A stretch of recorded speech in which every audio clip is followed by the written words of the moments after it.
sudah. Mana merekanya? Assalamualaikum warahmatullahi wabarakatuh. Waalaikumsalam warahmatullahi wabarakatuh. Selamat pagi dan salam sejahtera untuk kita semua. Pagi. Yang saya hormati Ibu Purwati Widyastuti selaku dosen pengampu akuntansi keuangan 2, dan yang saya banggakan teman-teman sekalian. Di sini kelompok 9 akan mempresentasikan kewajiban jangka pendek dan kontingensi yang awalnya akan dibawakan oleh Rima. Baik, di sini kita akan membahas apa itu kewajiban jangka pendek dan juga kontingensi.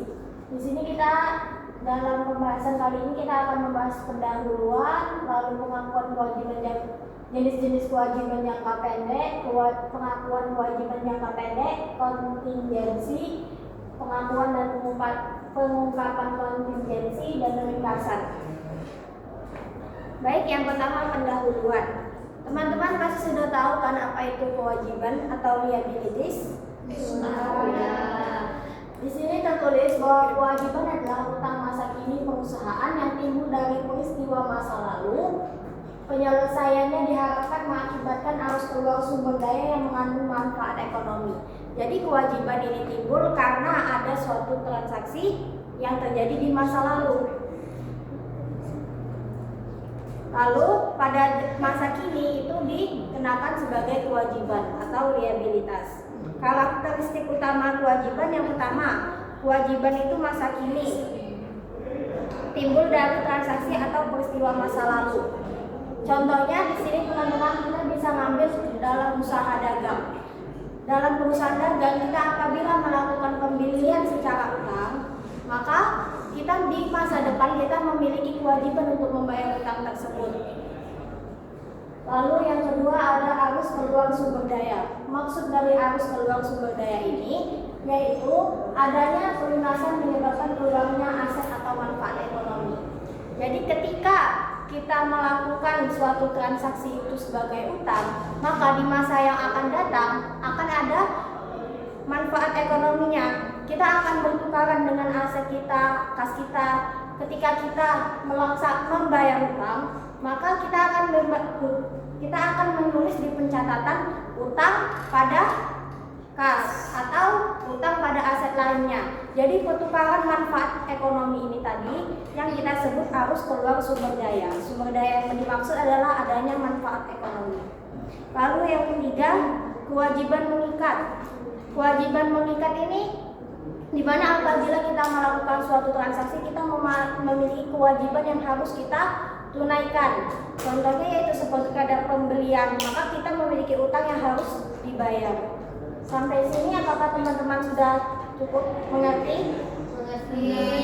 Lalu lanjut kita ke jenis-jenis kewajiban jangka pendek. Di sini ada beberapa jenis kewajiban jangka pendek. Ada utang usaha, lalu beban terutang, utang dividen, wesel bayar, pendapatan diterima di muka, bagian jangka pendek, utang jangka panjang. Di sini teman-teman sudah familiar kan dengan semuanya?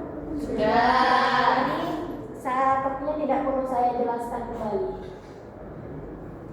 Baik, lanjut kepada teman saya, kita.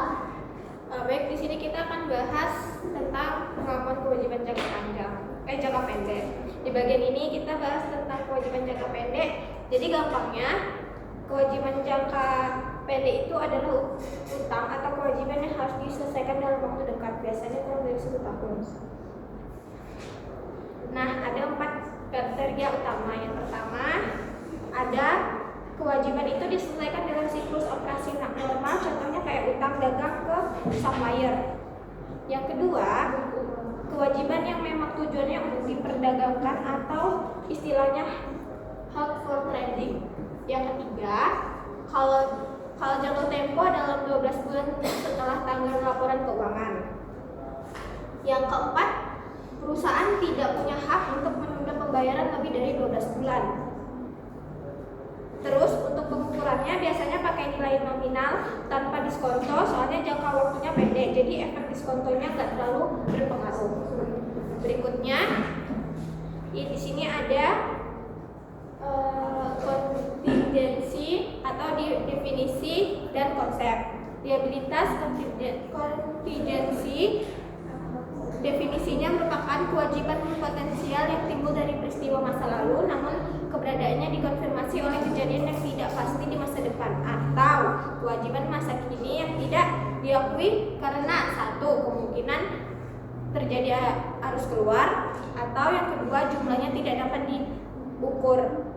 Contohnya gugatan hukum, garansi produk, sengketa pajak, dan jaminan kepada pihak ketiga. Kemudian aset kontingensi definisinya aset potensial yang timbul dari peristiwa masa lalu, keberadaannya dikonfirmasi oleh satu atau lebih kejadian tidak pasti yang tidak sepenuhnya berada dalam kendali entitas. Prinsip kehati-hatian, yakni aset kontingensi tidak diakui dalam laporan keuangan, hanya diungkapkan apabila arus masuk manfaat ekonomi kemungkinan besar atau probable terjadi. Contohnya, klaim asuransi yang terjadi yang sedang diproses, tuntutan balik kepada pihak ketiga. Kemudian di sini di slide ketujuh, tingkat kemungkinan atau probability threshold. Yang pertama itu sekiranya kalau kemungkinan lebih dari 95% atau hampir pasti itu diakui sebagai provisi. Nah, kalau lebih dari 50% masih juga diakui sebagai provisi. Kalau antara 5% sampai 50% itu belum diakui, tapi harus diungkapkan di catatan laporan keuangan. Dan kekurangan dari 5% itu dianggap kecil banget, jadi nggak perlu diungkapkan. Dan ini diajukan oleh PSAK 57 atau IAS 37. Provisi diakui A. Entitas memiliki kewajiban kini sebagai akibat peristiwa masa lalu. Kemudian kemungkinan besar arus keluar sumber daya diperlukan untuk menyelesaikan kewajiban, dan estimasi yang adil dapat dibuat. Baik, kemudian dilanjutkan oleh teman saya. Baik, setelah kita memahami konsep kontingensi, sekarang kita masuk ke pertanyaan utamanya. Kapan kontingensi diakui dan kapan cukup diungkapkan saja? Tabel di slide ini menunjukkan 4 kondisi yang menentukan perlakuan akuntansi. Yang pertama, jika kemungkinan terjadinya besar probable dan nilainya bisa diukur, wajib diakui sebagai provisi dalam neraca sekaligus dijelaskan di catatan keuangan. Jika probable tapi tidak bisa diukur, tidak diakui namun tetap diungkapkan keterbatasannya. Jika hanya mungkin terjadi possible, tidak diakui tapi wajib diungkapkan di catatan atas laporan keuangan. Jika kemungkinan kecil atau remote, tidak perlu diakui maupun diungkapkan. Lalu apa saja yang konkret harus ditulis dalam catatan keuangan saat ini? Membaginya ke dalam 3 kelompok. Kolom pertama, kewajiban jangka pendek. Harus mencantumkan rincian tiap jenis kewajiban, nilai nominal beserta tanggal jatuh tempo, tingkat bunga jika kewajiban tersebut berbunga, dan informasi jaminan atau agunan yang diberikan kepada kreditur. Kolom kedua, provisi, liabilitas kontingensi yang sudah diakui. Harus ada rekonsiliasi nilai tercatat dari awal hingga akhir periode, termasuk provisi baru yang ditambahkan, jumlah yang digunakan, dan dikembalikan provisi yang tidak jadi dipakai. Selain itu, jelaskan sifat kewajiban dan estimasi kapan akan diselesaikan. Kolom ketiga, kontingensi yang tidak diakui. Walaupun tidak masuk neraca, perusahaan tetap wajib memberikan gambaran sifat kontingensi tersebut, estimasi dampak keuangannya jika bisa dihitung, indikasi ketidakpastian waktu atau jumlah, dan apakah ada potensi penggantian dan pihak lain seperti klaim asuransi.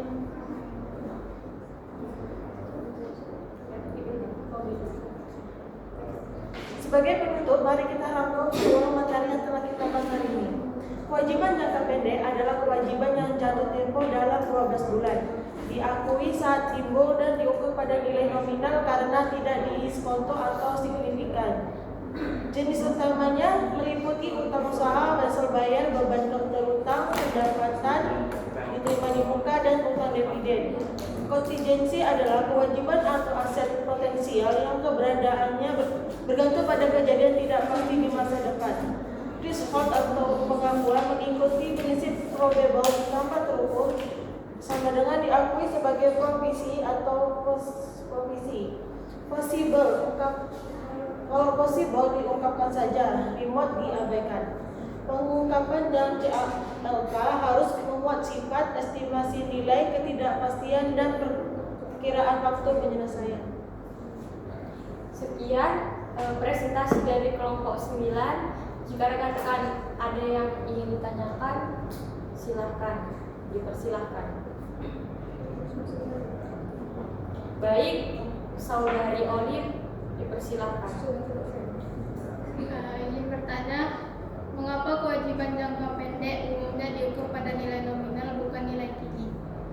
Baik, apakah mau langsung dijawab? Langsung dijawab. Apa bisa diulangi sekali lagi pertanyaannya? Mengapa kewajiban jangka pendek umumnya diukur pada nilai nominal bukan nilai kini? Baik. Sebelumnya kita jangka pendek ya, kewajiban jangka pendek. Kewajiban jangka pendek itu biasanya umumnya itu akan jatuh tempo pada 12 bulan atau 1 tahun. Maka dari itu kita tidak mengikuti nilai masa kini karena kemungkinan untuk seperti untuk diskonto itu tidak terlalu berpengaruh signifikan. Makanya itu pembayarannya mengikuti nilai nominal awal karena dia bakalan selesai dalam tempo 12 bulan. Apakah cukup? Terima kasih. Sama-sama. Selanjutnya, apakah ada lagi yang ingin bertanya?